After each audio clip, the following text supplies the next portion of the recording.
Saudara-saudara, selamat sore. Pada hari ini kami akan melanjutkan kembali tentang informasi update data dari penanganan COVID-19 yang kita integrasikan dari gugus tugas daerah di tingkat kabupaten kota sampai dengan pusat.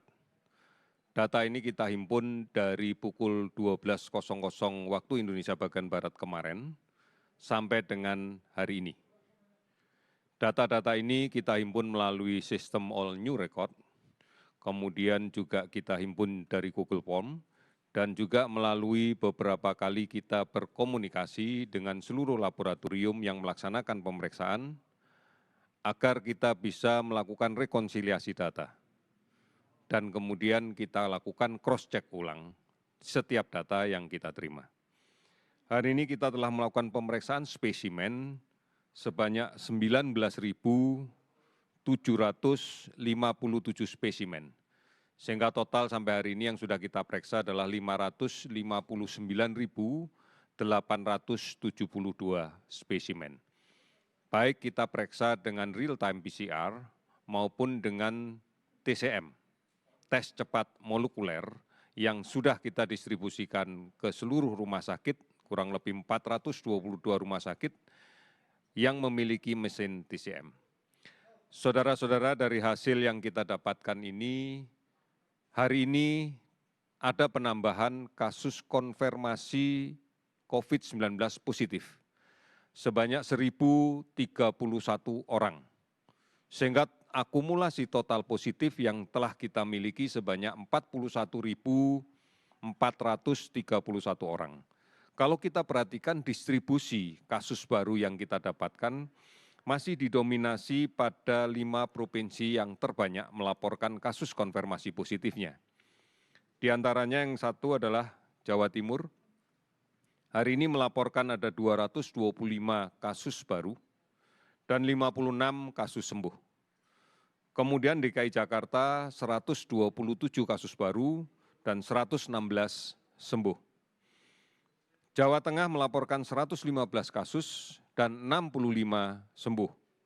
Kemudian Kalimantan Selatan 86 kasus dan 80 sembuh.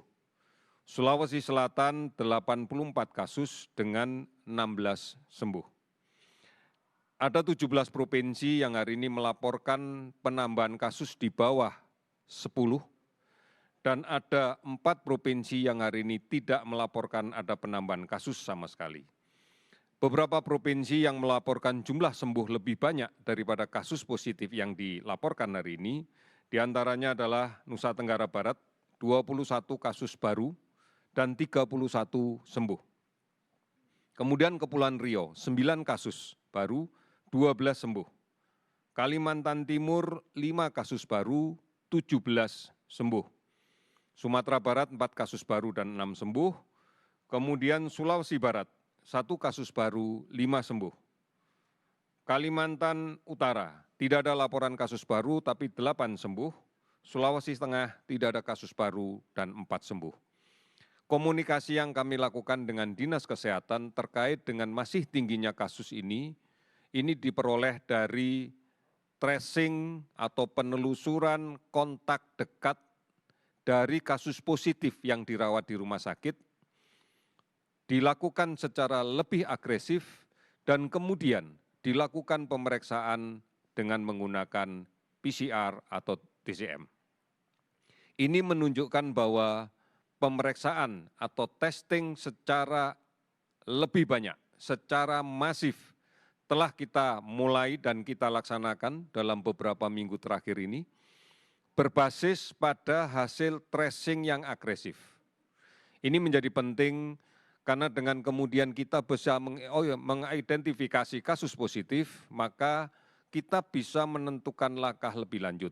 Di antaranya adalah melaksanakan isolasi yang ketat dan kemudian melaksanakan rawatan manakala ditemukan gejala-gejala yang signifikan agar tidak menjadi sumber penularan baru di tengah masyarakat.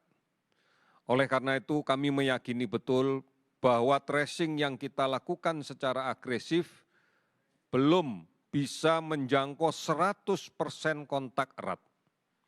Oleh karena itu kita harus merubah kebiasaan-kebiasaan yang baru di dalam konteks untuk berkomunikasi secara sosial, di dalam konteks untuk melaksanakan aktivitas produktif lagi dengan mematuhi protokol kesehatan.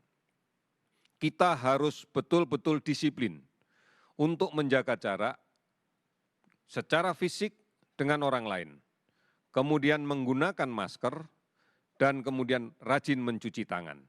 Karena inilah upaya yang bisa kita lakukan, karena kita yakini belum 100% kasus positif kita temukan di masyarakat. Oleh karena itu, saudara-saudara sekalian, optimisme tetap kita harus bangun dari sekarang. Hari ini ada 540 kasus yang dilaporkan sembuh, sehingga totalnya menjadi 16.243 kasus. Meninggal 45 orang sehingga totalnya menjadi 2.276 orang. Sudah 432 kabupaten kota di 34 provinsi yang terdampak COVID-19 ini. Dan kemudian kita masih melakukan pemantauan terhadap 42.714 orang ODP. Dan pengawasan pada pasien dalam pengawasan sebanyak 13.279 orang. Saudara-saudara, inilah pentingnya untuk menjadi pedoman kita bersama. Bahwa di dalam adaptasi kebiasaan yang baru, mengharuskan kita untuk menjamin diri kita masing-masing tidak tertular dari COVID-19 ini. Karena kalau kita aman dari COVID-19 karena perubahan kebiasaan kita menuju ke kebiasaan yang baru, kebiasaan yang selalu menjaga jarak, membiasakan untuk menjaga jarak dengan orang lain secara fisik, menghindari kerumunan, selalu menggunakan masker saat keluar rumah dengan cara yang benar, dan rajin mencuci tangan, maka kita akan bisa memutuskan rantai ini. Kita akan aman dari tertular. Dalam kondisi kita aman dari proses penularan COVID-19, maka kita akan bisa produktif kembali.